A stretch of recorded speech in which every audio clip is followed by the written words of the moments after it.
आज आपण पाहत असलेली मुंबई 350 वर्षापूर्वी यापेक्षा पूर्णपणे वेगळी होती.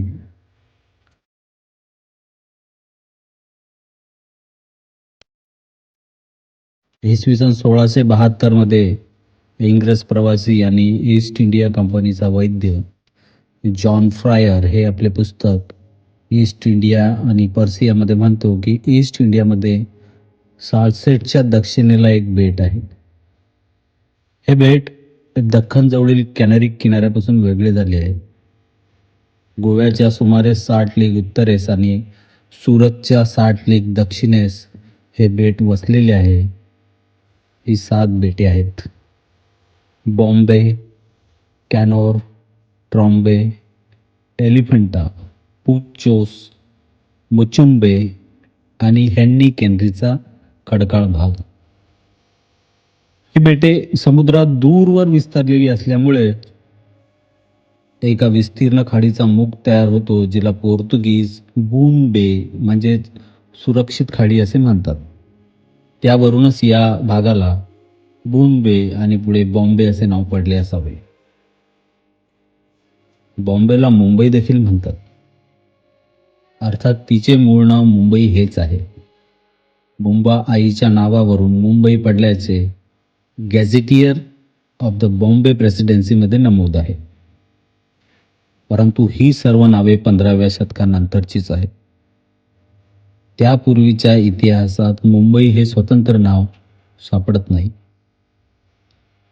प्राचीन ग्रीक आणि भारतीय साहित्यात सोपारा, कल्याण, भरुकच, चाऊल तसे अप्रांत ही नावे सापडतात.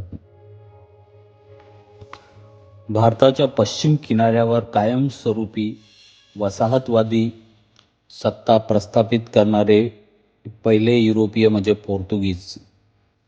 वास्को द गामा यांनी 1498 मध्ये कलिकत येथे भारतात प्रवेश करून भारत युरोप सागरी मार्ग खुला केला.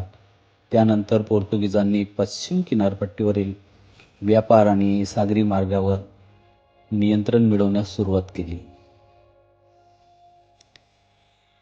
इसवी सनाच्या 7व्या शतकापासून अरब व्यापारी भारताच्या पश्चिम किनारपट्टीवर नियमित व्यापार करीत होते. सोपारा, कल्याण, ठाणे, चोल आणि गुजरातमधील बंदरे ही अरब व्यापाऱ्यांसाठी महत्त्वाची व्यापारी केंद्रे होती. या व्यापारामुळे पश्चिम किनारपट्टीवर त्यांचा आर्थिक व सांस्कृतिक प्रभाव वाढला. परंतु मुंबईच्या 7 बेटावर त्यांची स्वतंत्र राजकीय सत्ता होती असे ठोस पुरावे उपलब्ध नाहीत. 3 फेब्रुवारी 1509 मध्ये गुजरातमधील दीवच्या लढाईत पोर्तुगीज आरमाराने इजिप्तच्या मामुलक सुलतान, गुजरातचा सुलतान, कालिकटचा झमेरीन आणि त्यांच्या सहयोगी आरमाराचा निर्णायक पराभव केला. या विजयामुळे भारतीय महासागरातील सागरी व्यापारावर पोर्तुगीजांचे वर्चस्व प्रस्थापित झाले. त्यानंतर 1534 मध्ये गुजरातचा सुलतान बहादूर शहा याने वसईच्या तहानुसार मुंबईची 7 बेटे पोर्तुगीजांच्या ताब्यात दिली. पोर्तुगीजांनी या बेटांना बॉम्बेन हे नाव दिले आणि ते त्यांच्या उत्तर कोकणातील वसाहतीचा महत्त्वाचा भाग बनले. पुढे इसवी सन 1661 मध्ये पोर्तुगालची राजकन्या कॅथरीन ऑफ ब्रांसा हिचा विवाह इंग्लंडचा राजा चार्ल्स दुसरा याच्याशी झाला. या विवाहाच्या हुंड्यात मुंबईची बेटे इंग्लंडला देण्यात आली. त्यानंतर 1668 मध्ये इंग्लंडच्या राजाने मुंबई ईस्ट इंडिया कंपनीला वार्षिक भाडेपट्टीवर दिली. कंपनीच्या कारभाराखाली मुंबईचा झपाट्याने विकास झाला आणि पुढे ती भारतातील सर्वात महत्त्वाच्या नैसर्गिक बंदरापैकी एक तसेच प्रमुख व्यापारी व प्रशासकीय केंद्र बनली. प्राचीन काळी शूरपारख हे भारताच्या पश्चिम किनाऱ्यावरील अत्यंत महत्त्वाचे आंतरराष्ट्रीय बंदर होते. परिप्लिस ऑफ द एअर्थियन सी या ग्रीक ग्रंथात सोपारा आणि परिसरातील बंदराचा उल्लेख आढळतो. इसवी सन 1 ते 3 शतक हा भारतीय सागरी व्यापाराचा सुवर्णकाळ मानला जातो. मात्र त्यापूर्वीही मेसोपोटेमिया, इजिप्त आणि पश्चिम आशियातील व्यापारी या किनाऱ्यावर व्यापारासाठी येत असावेत असा इतिहासकारांचा अंदाज आहे. सुप्पारक जातकनुसार बुद्धपूर्व काळातही सुप्पारक बोधिसत्व याचा उल्लेख आढळतो. तो एक कुशल नाविक व समुद्र मार्गदर्शक होता. समुद्रातील प्रवाह, वारे, तारे, भरती, ओहोटी आणि जहाज चालवणे याचे त्याला विलक्षण ज्ञान होते. तो व्यापारी जहाजांना सुरक्षित मार्गदर्शन करत असे. यावरून इसवी सन पूर्व 5व्या शतकातही सोपारा परिसरात सागरी व्यापार विकसित झाल्याचे संकेत मिळतात. इसवी सन पूर्व 3ऱ्या शतकात हा प्रदेश सम्राट अशोक यांच्या मौर्य साम्राज्याचा भाग बनला. अशोकाने अप्रांत प्रदेशात बौद्ध धर्माचा प्रसार केला. त्यानंतर या प्रदेशावर अनुक्रमे सातवाहन, पश्चिम क्षात्रप, त्रैकुटक, कलचुरी, राष्ट्रकूट, शिलाहार आणि देवगिरींचे यादव या राजवंशांनी राज्य केले. या काळात कोकण किनारपट्टीवर व्यापार, बंदरे आणि धार्मिक केंद्रांचा सातत्याने विकास झाला. इसवी सन 1296 मध्ये अलाउद्दीन खिलजी याने प्रथम देवगिरीवर आक्रमण केले. त्यानंतर त्याचा सेनापती मलिक काफूर याने 1308 ते 1313 दरम्यान मोहिमांमध्ये यादवांचा पराभव करून त्यांचे स्वतंत्र राज्य संपुष्टात आणले. त्यानंतर अपरांत व उत्तर कोकण प्रदेश दिल्ली सल्तनतीच्या प्रभावाखाली आला. पुढे गुजरात सल्तनतीच्या ताब्यात हा प्रदेश गेला आणि 1534 मध्ये वसईच्या तहानंतर मुंबई बेट हे पोर्तुगीजांच्या ताब्यात आले.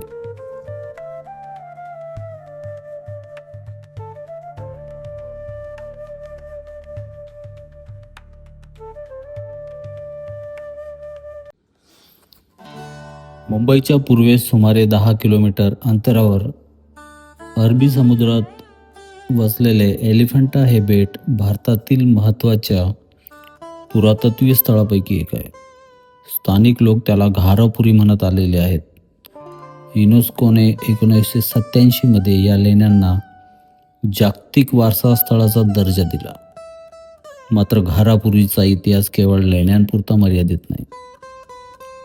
2025-26 मधील पुरातत्व उत्खननामुळे या बेटाचा इतिहास पूर्णपणे नव्या दृष्टीने समोर येत आहे. मोरा बंदर येथे सापडलेले पुरावे सूचित करतात की घारापुरी हे प्राचीन काळात समुद्री व्यापार, राजकीय प्रशासन आणि धार्मिक केंद्र म्हणून विकसित झालेले होते. The rock temples of Elephanta या पुस्तकात जेम्स बर्गेस लिहितात की घारापुरीचा इतिहास लेण्यांच्या निर्मितीपूर्वीच सुरू झाला असावा.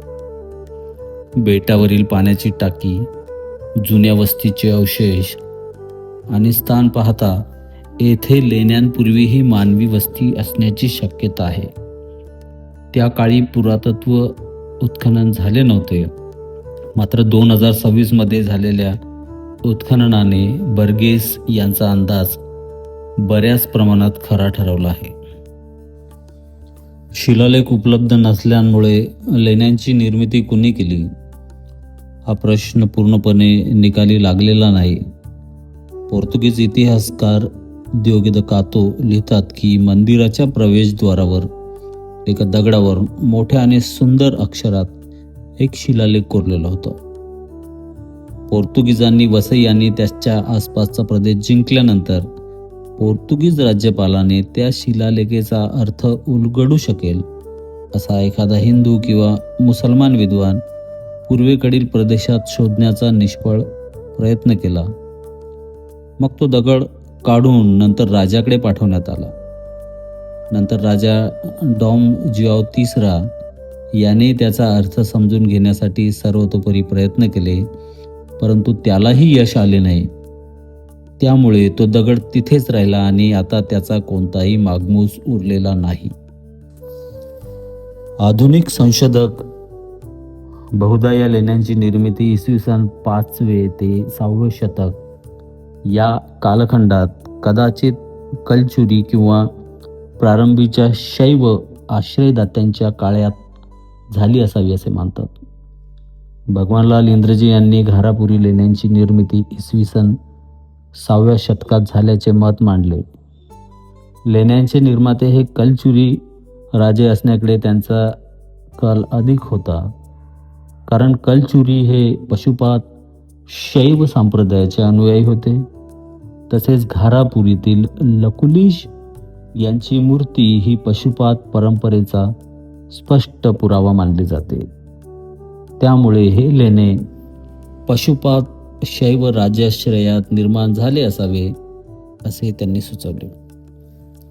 अमेरिकी इतिहासकार वॉल्टर एन स्पिंक हे सुद्धा लेण्यांचा काल इसवी सन 6व्या शतकाच्या मध्यावर कलचुरी राजवंशातील राजांच्या आश्रयाखाली निर्माण झाल्या असाव्यात असे मत मांडले. त्यासाठी ते कलचुरी राजा कृष्णराजांच्या तांब्याच्या नाण्यांचा तसेच शिल्पकलेच्या तुलनात्मक अभ्यासाचा पुरावा देतात. कालखंड आणि निर्मिती याबाबत इतिहासकार आणि पुरातत्ववेत्यांमध्ये मतभिन्नता दिसून येते. द्योगेदो कातो यांच्या मते ही लेणी कन्नड देशातील बानासूर नावाच्या राजाने बांधण्याची आज्ञा दिली होती. या लेण्याबरोबरच जवळच काही भव्य राजवाडेही बांधले होते, जिथे तो वास्तव्यास होता. कातो यांच्या काळातही त्या राजवाड्याचे अवशेष, कोरलेल्या दगडांचे ढिगारे आणि मोठ्या आकाराच्या न भाजलेल्या विटांचे अवशेष दिसत होते. ही नगरी किंवा राजवाड्यांचा समूह अत्यंत सुंदर असल्याचे सांगितले जाते. त्या शहराचे नाव सिरवळी होते. तर ज्या टेकडीवर घारापूर येथील मंदिर आहे त्या टेकडीला सिंपदेव असे म्हणत असत. परंतु नंतरच्या पुराणानुसार हा बाण जो बळीचा पुत्र मानला जातो तो भगवान कृष्णाच्या कालखंडातील व्यक्ती होता. तो जरी शिवभक्त होता आणि कृष्ण पूजेच्या प्रचाराला विरोध करणारा म्हणून वर्णिला गेला असला तरी त्याची राजधानी शोणितपूर कर्नाटकात असल्याचे सांगितले जाते. ती या स्थळापासून खूप दूर आहे आणि त्याच्याविषयीच्या कथा इतक्या पौराणिक स्वरूपाच्या आहेत की या लेण्यांचे निर्माण कार्य त्याच्याकडे निश्चितपणे सोपविणे योग्य ठरत. आज ह्या लेण्यांची पडझड झालेली असली तरी कधी काळी ह्या लेण्या अत्यंत सुस्थितीत असल्याचे वर्णन अनेक पोर्तुगीज तसेच डच प्रवास वर्णनात येते. पोर्तुगीज दर्यावर्दी आणि भारताचे व्हाईसरॉय डॉम जुदाओ दी कास्त्रो यांनी 1538 ते 1539 मध्ये केलेल्या समुद्री मोहिमेवर आधारित प्रिमेरियो रोट्रे दा कास्टो दा इंडिया या पुस्तकात असे म्हणतात की संपूर्ण बेट 2 उंच खडकाळ डोंगरामध्ये पसरलेले आहे, जे एका अत्यंत अरुंद दरीने वेगळे झाले आहे. जो डोंगर दक्षिणेकडे आहे तो मोठा आहे, उत्तरेकडे असलेला डोंगर लहान आहे. तरी त्यावरील भव्य मंदिराच्या इमारतीमुळे तो अधिक प्रसिद्ध आणि पवित्र मानला जातो. या बेटावर अन्नधान्ये, फळे कमी प्रमाणात पिकतात, परंतु येथे पक्षी, विशेषतः मोर, बदक आणि पारवे विपुल प्रमाणात आढळतात आणि संपूर्ण जमीन जंगली झाडांनी व्यापलेली आहे. या बेटाला एलिफंटा हे नाव दिले गेले आहे कारण येथील एका जंगलात दगडाचा एक विशाल हत्ती आहे जो रंग, आकार आणि रचनेमध्ये अगदी जिवंत हत्तीसारखा दिसतो. डोंगराच्या खडकात कोरीव काम करून एक अतिशय मोठे मंदिर तयार केले गेले आहे. हे काम इतके अद्भुत आहे की मानवी हातांनी ते तयार झाले असणे अशक्य वाटते. त्यातील सर्व नक्षीकाम, मूर्ती, खांब, रचना आणि दालने या डोंगराच्या अखंड खडकात कोरलेले आहेत, जे निसर्गाच्या नियमापलीकडे वाटते. मानवाच्या मनामध्ये अशी कल्पना येणे मुळात योग्य नव्हते. मग ती प्रत्यक्षात आणून शेवटाच नेणे तर दूरच. इसवी सन 1583 मध्ये डच व्यापारी जॉन हुजेन व्हॅन लिन्सचोटेन यांनी घारापुरी बेटाला भेट दिली. Discourse of voyage of East and West Indies या पुस्तकात ते म्हणतात की या बेटावर एक उंच डोंगर आहे. त्याच्या शिखरावर एक मोठे विवर असून त्यातून डोंगराच्या आत खाली जाता येते. संपूर्ण गुहा कठीण दगडात कोरलेली असून ती एखाद्या विशाल मठा इतकी मोठी आहे. तिच्या आत विविध दालने आणि पाण्याच्या टाकी अत्यंत कौशल्याने तयार केलेली आहे. गुहेच्या भिंतीवर सर्वत्र हत्ती, सिंह, वाघ अशा हजारो प्रकारच्या हिंस्र वन्य प्राण्यांच्या आकृत्या कोरल्या आहेत. तसेच काही ॲमेझॉनच्या स्त्रियांच्या आणि इतर अनेक विचित्र आकृत्याही अतिशय कुशलतेने कोरल्या आहेत. हे सर्व पाहणाऱ्याला आश्चर्यचकित करते. हे मंदिर पोरी नावाच्या एका लहान बेटावर स्थित आहे. या मंदिराला पोर्तुगीज लोक एलिफंटाचे मंदिर असे म्हणतात. असे मानले जाते की चीनी लोकांनी हे अत्यंत कुशल कारागीर आहेत. त्यांनी हे तयार केले असावे ज्यावेळी ते भारतात व्यापारासाठी येत असत. पोर्तुगीजांच्या ताब्याखाली आल्यापासून ही मंदिरे आणि इमारती आता पूर्णपणे सोडून दिलेल्या रानटी झाडांनी व्यापलेली आणि उद्ध्वस्त झालेल्या अवस्थेत आहेत. या ठिकाणावरून असा अंदाज लावला जाऊ शकतो की अशा प्रकारची मंदिरे आजही देशाच्या अंतर्गत भागात विद्यमान आहेत. इंग्रज प्रवासी जॉन ओविंग्टन आपल्या अ वॉयेज टू सुरत या पुस्तकामध्ये म्हणतात की मुंबईपासून सुमारे 3 लीग अंतरावर एलिफंटा नावाचे एक छोटे बेट आहे. या बेटाला हे नाव तेथे दगडात कोरलेल्या हत्तीच्या पुतळ्यामुळे पडले आहे. हा हत्ती पूर्ण वाढ झालेल्या खऱ्या हत्ती इतकाच प्रमाणात कोरलेला आहे. ही मूर्ती बेटाच्या त्या भागातील एका मोकळ्या मैदानाच्या मध्यभागी उभी आहे. त्यामुळे बेटावर येणाऱ्या प्रत्येक प्रवाशाला ती सहज दिसते. याच ठिकाणी दगडात कोरलेला एक घोडाही आहे. तो इतका जिवंत भासतो. त्याचा रंग, ठेवण आणि आकार इतके वास्तवदर्शी आहेत की दुरून पाहणाऱ्या अनेकांना तो जिवंत घोडा आहे असे वाटते. केवळ दगडी शिल्प आहे असे वाटत नाही. या मूर्ती केवळ शिल्पकारांचे कौशल्य दाखवण्यासाठी किंवा पाहणाऱ्यांचे कुतूहल भागविण्यासाठी उभारलेल्या नसाव्यात. त्यांच्या अप्रतिम कलाकुसरीमुळे त्यांना पाहणाऱ्या परधर्मीय लोकांच्या मनात आदर निर्माण व्हावा आणि त्यांच्या धर्माबद्दल आकर्षण वाटावे या उद्देशाने त्या घडवलेल्या असाव्यात असे मला वाटते. भारतातील लेण्यांचा शास्त्रीय अभ्यास सर्वप्रथम व्यवस्थितपणे करणाऱ्या पाश्चात्य विद्वानांमध्ये जेम्स बोर्गेस यांचे स्थान अग्रक्रमाचे आहे. 1871 मध्ये त्यांनी एलिफंटा और the cave temples of Gharapuri हे महत्त्वाचे पुस्तक प्रकाशित केले. त्यांच्या नोंदीमुळे या लेण्यांची रचना, शिल्पसंपदा आणि त्या काळातील अवस्था आजही भारतासाठी अत्यंत मौल्यवान मानली जाते. जेम्स बर्गेस म्हणतात की घारापुरी या बेटाला एलिफंटा हे नाव पोर्तुगीजांनी दिले. बेटाच्या दक्षिणेकडे एक हत्तीचे शिल्प होते जे 13 फूट 2 इंच लांब आणि 7 फूट 4 इंच उंच. या हत्तीचे मुंडके हे 1814 मध्ये पडले होते आणि 1864 मध्ये त्याला येथून काढून मुंबईच्या व्हिक्टोरिया गार्डनमध्ये ठेवण्यात आले असल्याचे पुढे बर्गेस सांगतात. एका उद्ध्वस्त पोर्तुगीज इमारतीच्या उत्तरेकडे पूर्वी एक घोड्याचे शिल्प सुद्धा होते. बर्गेस म्हणतात की 16व्या शतकाच्या सुरुवातीस पोर्तुगीजांनी हिंदूंच्या मूर्ती पूजा पद्धती विरोधातील धर्मांधतेच्या भरात या मंदिराची विटंबना केली असावी, ही दाट शक्यता आहे.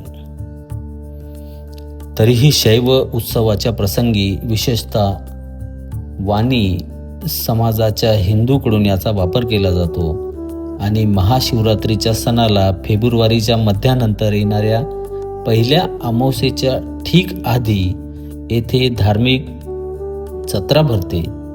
हा शैव पंथातील सर्वात मोठा सण असल्याने एलिफंटा येथे या जत्रेचे आयोजन होणे यावरून हे सूचित होते की आसपासच्या परिसरात सर्वात जुने नसले तरी शिवाचे एक प्रमुख मंदिर नक्कीच राहिले असावे. ही सर्व एकाच देवांची पूजा करत नाहीत. पुढे बर्गेस म्हणतात की सर्व हिंदू एकाच देवांची पूजा करत नाहीत. त्यांच्या पूर्वजांनी निसर्ग शक्तीचे मानवीकरण करून त्यांची पूजा केली, जसे की इंद्र, वरुण, अग्नी, सूर्य. परंतु बहुधा ख्रिश्चन युगाच्या सुरुवातीस जे बौद्ध नव्हते त्यांनी नवीन देव आणण्यास सुरुवात केली आणि जुन्या देवांची नावे व पदव्या नवीन आणि अत्यंत विकृत पात्रांशी जोडल्या. 8व्या शतकापर्यंत नवीन कल्पनांनी वर्चस्व मिळवली. त्यांच्या अनुयायांनी बौद्धांचा छळ केला आणि काही काळानंतर त्यांचा पूर्णपणे नायनाट केल्याचे दिसते. या नवीन देवांचे निर्माते आणि स्वतः बनलेले पुजारी असलेल्या ब्राह्मणांनी अर्थातच लोकांच्या मनावर अमर्याद प्रभाव मिळवला, परंतु सर्वोच्च पूजेस पात्र असलेला देव आणि त्याचे स्वरूप यावरून ब्राह्मणांमध्येही मतभेद होते. त्यामुळे किमान 6 वेगवेगळे पंथ अस्तित्वात आले. पहिला शैव, जे शिवाची पूजा करतात. दुसरा वैष्णव, जे विष्णूला सर्वोच्च मानतात. तिसरा सौर, जे सूर्याची पूजा करतात. चौथा शाक्त, जे निसर्ग देवाची शिवाची शक्ती असल्याची भावना मानतात. 6वा भागवत, जे या सर्व 5ही देवांना समान मानतात. परंतु बहुतेक लोक शैव, वैष्णव किंवा शाक्त पंथांचे आहेत. प्रत्येक पंथ पुन्हा वेगवेगळ्या विचारसरणीमध्ये विभागलेले आहेत. उदाहरणार्थ केवळ शैव पंथांचे लोक विष्णूची पूजा करण्यास मनाई करतात, तर सर्व देवांपेक्षा शिवाचे श्रेष्ठत्व मानत असले तरीही इतर देवांची शिवाला दुय्यम मानून पूजा करण्याचा सल्ला देतात.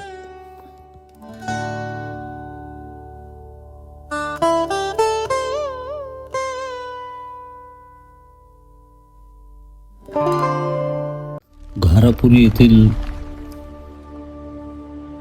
लेण्यांमधील शिल्पांचे विश्लेषण आपण पुढील नकाशाच्या माध्यमातून अधिक चांगल्या प्रकारे करू शकतो. नकाशामध्ये दिसत असलेला ए म्हणजे घारापुरीच्या उत्तर प्रवेशद्वाराजवळील या शिल्पात शिवाचे आनंदी, उत्साही आणि नृत्यमय स्वरूप दिसते. त्यामुळे हे शिल्प शिवतांडव किंवा नटराजाच्या नृत्यरूपाशी संबंधित मानले जाते. याला 8 हात आहेत, ज्यामध्ये शिवाच्या गतिशील आणि आनंदी भावनेचे दर्शन होते. ही मूर्ती जवळपास 10 फूट 8 इंच आहे. शिवाच्या हातांची आणि शरीराची मांडणी नृत्याचा हालचाली सूचित करते. मूर्तीचे अनेक हात आणि अवयव आज भग्न आहेत, त्यामुळे नृत्य मुद्रा पूर्णपणे निश्चित करणे कठीण आहे. काही अभ्यासकांनी हातातील वस्तूला राजदंड किंवा डमरू, तर काहींनी कुऱ्हाड असे मानलेले आहे. या प्रकारे शिवाचे नृत्य रूप जोगेश्वरी आणि वेरूळ येथील शिल्पामध्ये सुद्धा आढळलेले आहे. बी ही महायोगी धर्मराज शिव यांचे शिल्प आहे. घारापुरीतील ही मूर्ती शिव योगेश्वर महायोगी रूपातील आहे. पद्मासनात ध्यान मुद्र, शांत चेहरा आणि प्रभामंडळ यामुळे तिचे बुद्ध प्रतिमांशी विलक्षण साम्य दिसते. मात्र जटा, मुकुट आणि शिवचिन्हे तिची शैव ओळख स्पष्ट करतात. लकुलिश पशुपात परंपरेच्या संदर्भात ही प्रतिमा योग, तपश्चर्या आणि आत्मसंयमाचे प्रतीक मानण्यात येते. काही अभ्यासक तिचा लकुलिश यांच्याशी संबंध जोडतात.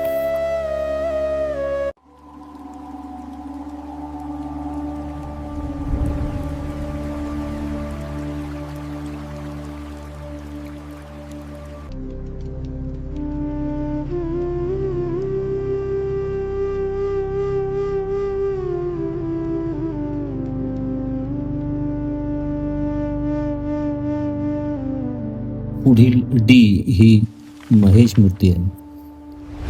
बर्गेश यांनी या त्रिमूर्तीला घारापुरीचा आत्मा म्हटले आहे. सुमारे 7 मीटर उंच असलेले हे शिल्प भारतीय शिल्पकलेतील अद्वितीय उदाहरण मानले जाते. त्रिमूर्तीबाबत गेल्या अनेक वर्षात इतिहासकार, पुरातत्व आणि कला अभ्यासकांनी वेगवेगळी मते मांडली आहेत. आधुनिक संशोधनानुसार ही मूर्ती सदाशिव या शिवाच्या पंचमुख स्वरूपातील 3 दृश्यमान मुखे दर्शवते. मध्यभाग हा शांत सृजनशील महादेव आहे. डावे मुख हे उग्र संहारक भैरव, उजवे मुख कोमल करुणामय वामदेव आहे. ई अर्धनारीश्वर या शिल्पाला भारतीय तत्वज्ञानाचे दगडातील मूर्तरूप म्हटले जाते. डावा भाग पार्वती आणि उजवा भाग शिव हे असून हे केवळ स्त्री पुरुष प्रतिमा नसून पुरुष आणि प्रकृती, शक्ती आणि शिव, सृष्टीतील द्वैत आणि ऐक्य यांची तत्वज्ञान दर्शवणारी संकल्पना आहे. स्त्री पुरुष समानता, तिला अर्धनारी किंवा अर्धनारीश्वर असे म्हणतात. वीरभद्र, महाकाल आणि कपाल भैरव. वीरभद्र, महाकाल आणि कपाल भैरव घारापुरीतील हे शिल्प शिवाच्या उग्र आणि भयंकर रूपाचे दर्शन घडवते.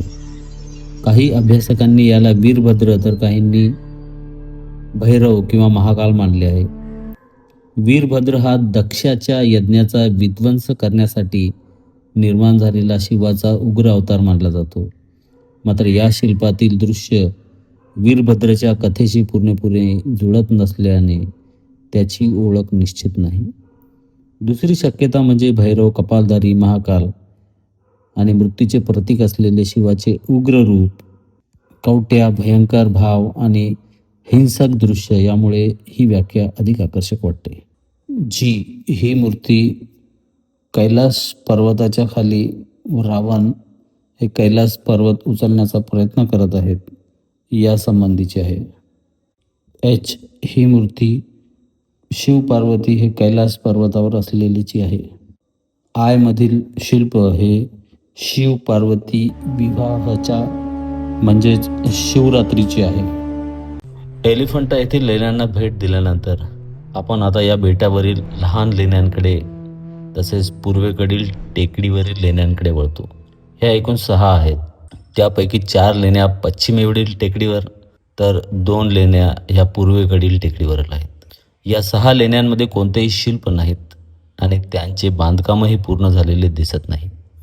लेणी क्रमांक 2, 3, 4 आणि 5 या मुख्य लेणीच्या आग्नेय दिशेला असून मुख्य लेणीपासून फार दूर नाहीत. लेणी क्रमांक 6 ही डोंगराच्या पूर्वेकडील उतारावर असलेल्या एका लहान दरीत स्थित आहे. या लेणीमध्ये 3 कक्ष असून त्यापैकी एका लेणीचे पोर्तुगीजांनी चर्चमध्ये रूपांतर केले होते. लेणी क्रमांक 7 ही वरील लेण्यांपासून फार दूर नसलेली अपूर्ण लेणी आहे. येथे विटांनी बांधलेल्या बौद्ध स्तूपाचे अवशेष आढळतात. हा स्तूप साधारणपणे इसवी सन पूर्व 2ऱ्या शतकातील असावा. या स्तूपाभोवती 7 लहान स्तूप आहेत जे कदाचित वोटिव्ह स्तूप असावेत.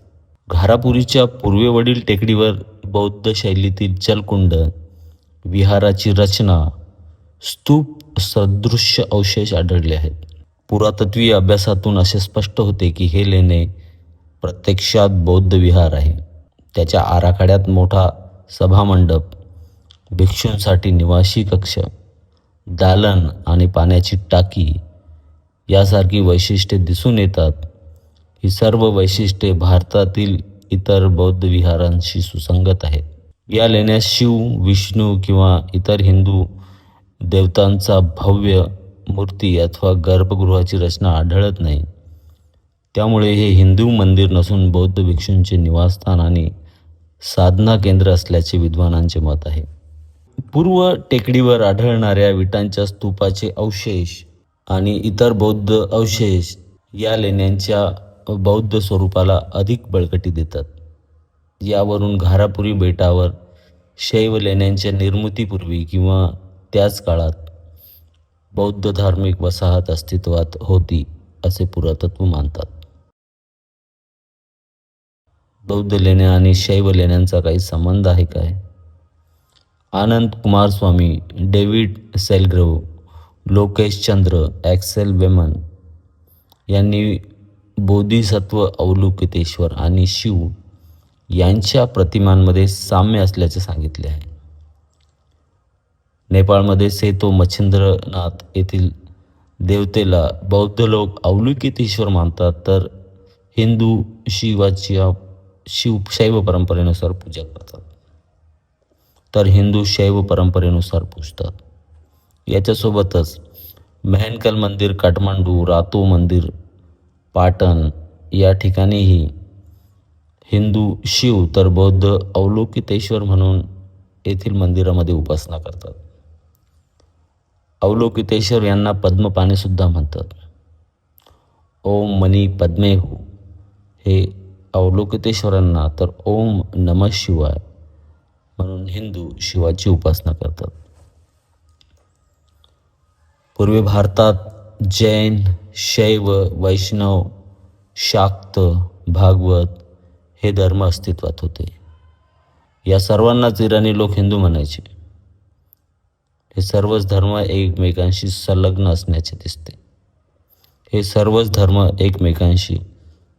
असल्याचे दिसते. बौद्ध धर्मांमधून विविध संप्रदाय निर्माण होत जाऊन नंतरच्या काळात ते स्वतंत्र झाल्याचे दिसते. आपल्या प्रवास वर्णनात ह्युएन त्सांग स्पष्टपणे सांगतात की पोतलकवरील अवलोकितेश्वर कधी शिव तर कधी पशुपात योगीचे रूप धारण करतो. अवलोकितेश्वरांना तिसरा डोळा आहे. त्यांना महेश्वर, महाकाल, नीलकंठ, लोकनाथ, पद्मपाणी अशा विविध नावांनी सुद्धा ओळखले जाते. त्यामुळे कदाचित बौद्ध धर्मातील हीनयानामधील वज्रयानातून शैव संप्रदायाची निर्मिती होऊन अवलोकितेश्वराचीच उपासना शिव म्हणून केली जात असावी.